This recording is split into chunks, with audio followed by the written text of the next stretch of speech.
And I know I said I was gonna do this in the morning, but this morning was kind of hectic. And no matter what's going on in life, you gotta learn to pause for the cause, include me, and take time and jump in God's word, because something like a scripture a day keep the devil away. And it's better to wake up with God. Thank God for waking us up and getting His word and get some of His word in us, so that we could be having that word in us all day. So we on Deuteronomy chapter 20. It's called Laws of Warfare. When you go out to battle against your enemy and see horses and chariots and people more numerous than you, do not be afraid of them, for the Lord your God, who brought you up from the land of Egypt, is with you. When you are approaching the battle, the priest shall come near and speak to the people. He shall say to them, Hear, O Israel, you are approaching the battle against your enemies today. Do not be faint-hearted. Do not be afraid or panic or tremble before them. For the Lord your God is the one who goes with you to fight for you against your enemies to save you. The officer also shall speak to the people, saying, Who is the man that has built a new house and has not dedicated it? Let him depart and return to his house. Otherwise, he might die in the battle, and another man will dedicate it. Who is the man that has planted a vineyard and has not begun to use the fruit? Let him depart and return to his house. Otherwise, he might die in battle, and another man will begin to use its fruit. And who is the man that is engaged to a woman and has not married her? Let him depart and return to his house. Otherwise, he might die in battle, and another man will marry her. Then officers shall speak further to the people and say, Who is the man that is afraid and faint-hearted? Begin navigation. Say a command. Then the officers shall speak further to the people and say,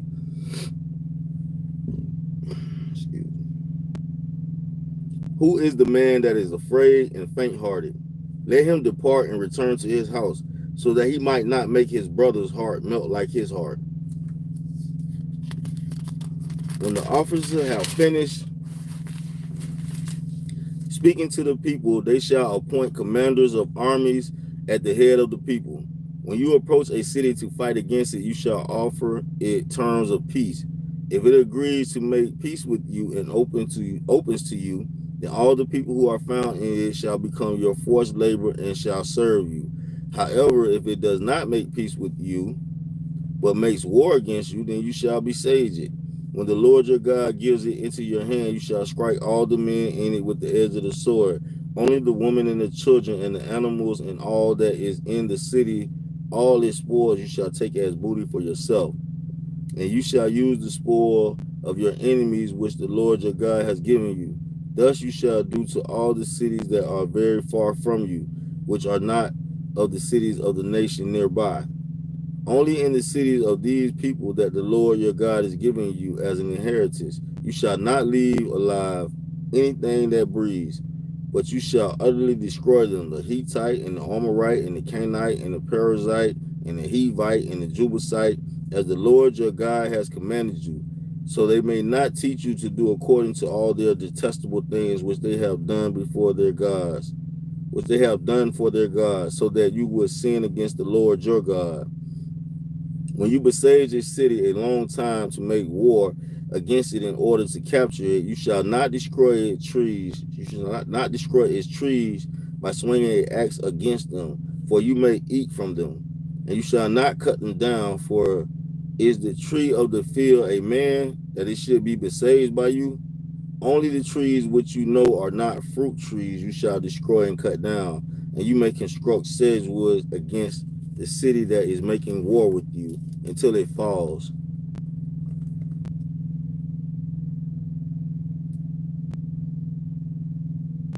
Wait, I gotta see how that's pronounced.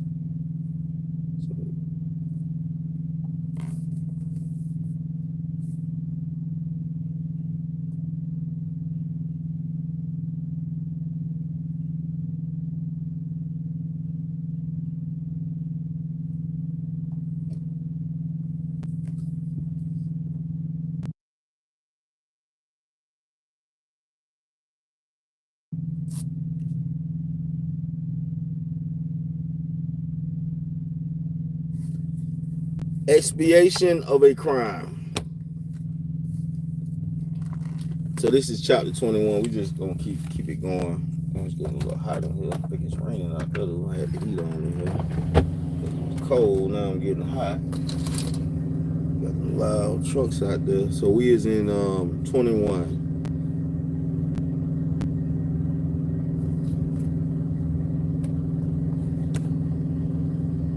Expiation. Expiation of a crime.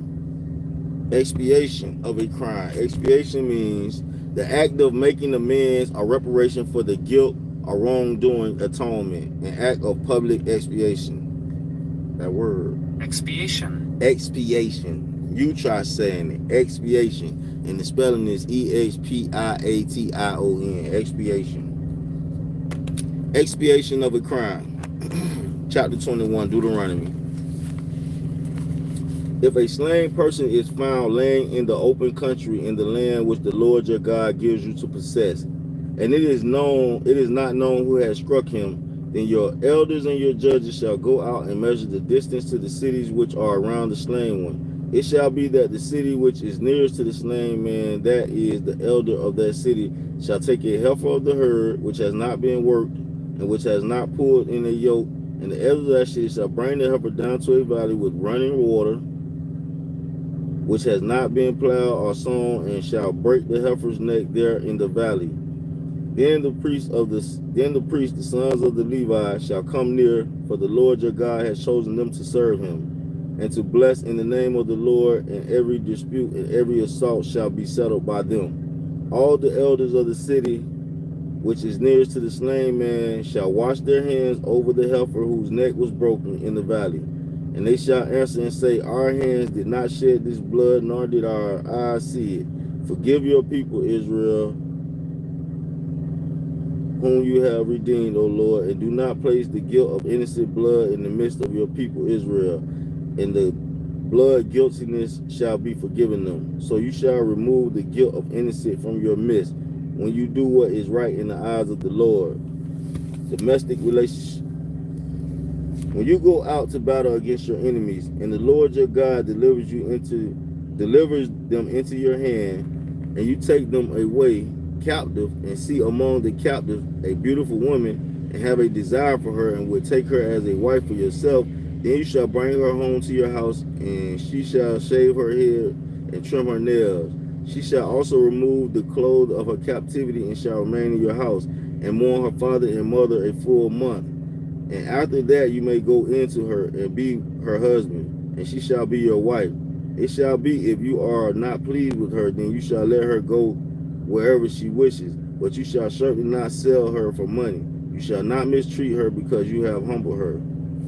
If a man has two wives, the one loved and the other unloved, and both the loved and the unloved have borne him sons, if the firstborn son belongs to the unloved, then it shall be in the day he wills what he has to his son, he cannot make the son of the loved the firstborn before the son of the unloved, who is the firstborn, but he shall acknowledge the firstborn, the son of the unloved, by giving him a double portion of all that he has, for he is the beginning of his strength. To him belongs the right of the firstborn. If any man has a stubborn and rebellious son who will not obey his father or his mother, and when they chastise him, he will not even listen to them, then his father and mother shall seize him and bring him out to the elders of that city at the gate of his hometown. They shall say to the elders of the city, this son of ours is stubborn and rebellious. He will not obey us. He is a glutton and a drunken. Then all the men of the city shall stone him to death. So you shall remove the evil from your midst, and all Israel will hear of it in fear. If a man has committed a sin worthy of death, and he is put to death, and you hang him on a tree, his corpse shall not hang all night on the tree, but you shall surely bury him on the same day, for he who is hanged is accursed of God, so that you do not defile your land which the Lord your God gives you as an inheritance. And that was chapter 21 and 20. Chapter 20 and 21 of Deuteronomy. You know, I said I'm going to do a chapter a day, but sometimes I try to give y'all 2 or 3. That was 2. And you know what? I'm tired. I'm ready to go to sleep, but I'm going to go ahead and indulge in financial IQ, because that should be this book right here, this holy word, and that book right there. Two good stimulus for my brain before I go to sleep.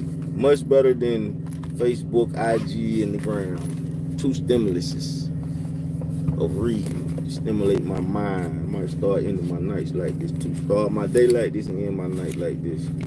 All right, we in increase your financial IQ. It's called Practice What I Preach. I want to assure you that I only write about what I do or have done. This is why much of this book is written in story form rather than as a financial theory.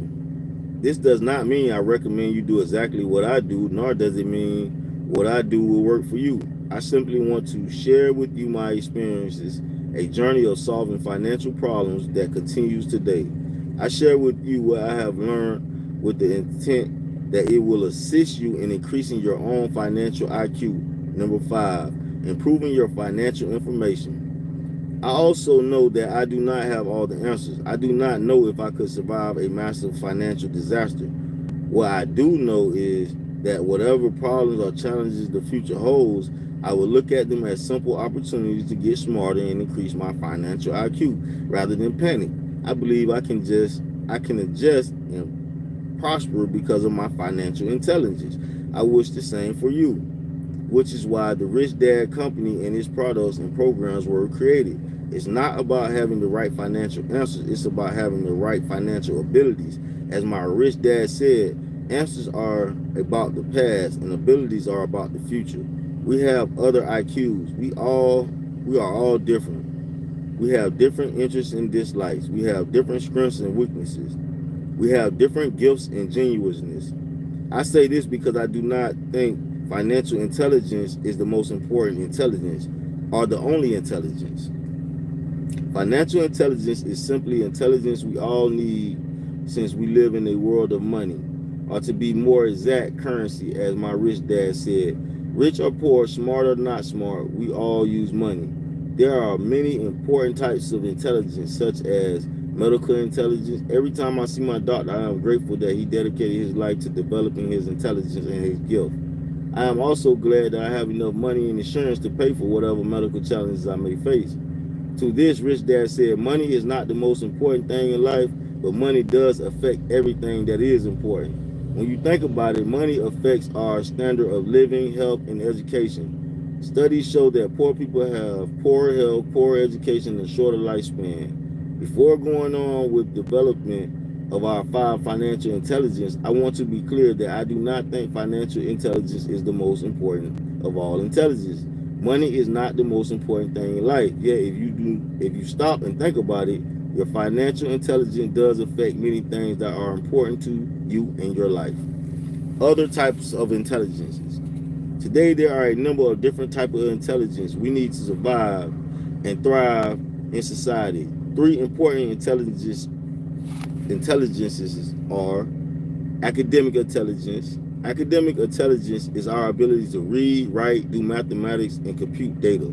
This is very important intelligence. We use this intelligence to solve problems like knowing where and when a hurricane might strike and what kind of damage might be expected. 2, professional intelligence.